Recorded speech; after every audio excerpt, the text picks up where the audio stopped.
तो होई जाई छोरा भागा हे बड़े किसियाती रही कागा अब ठुमका हो ठुमका लगाओ चलता बला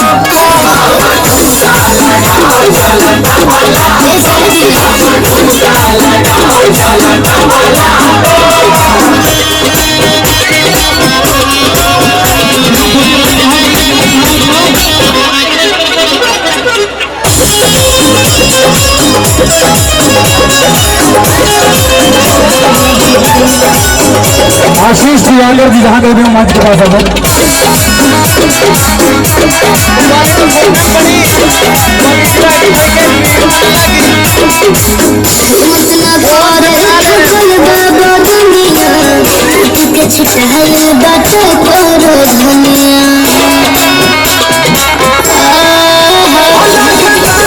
कमरिया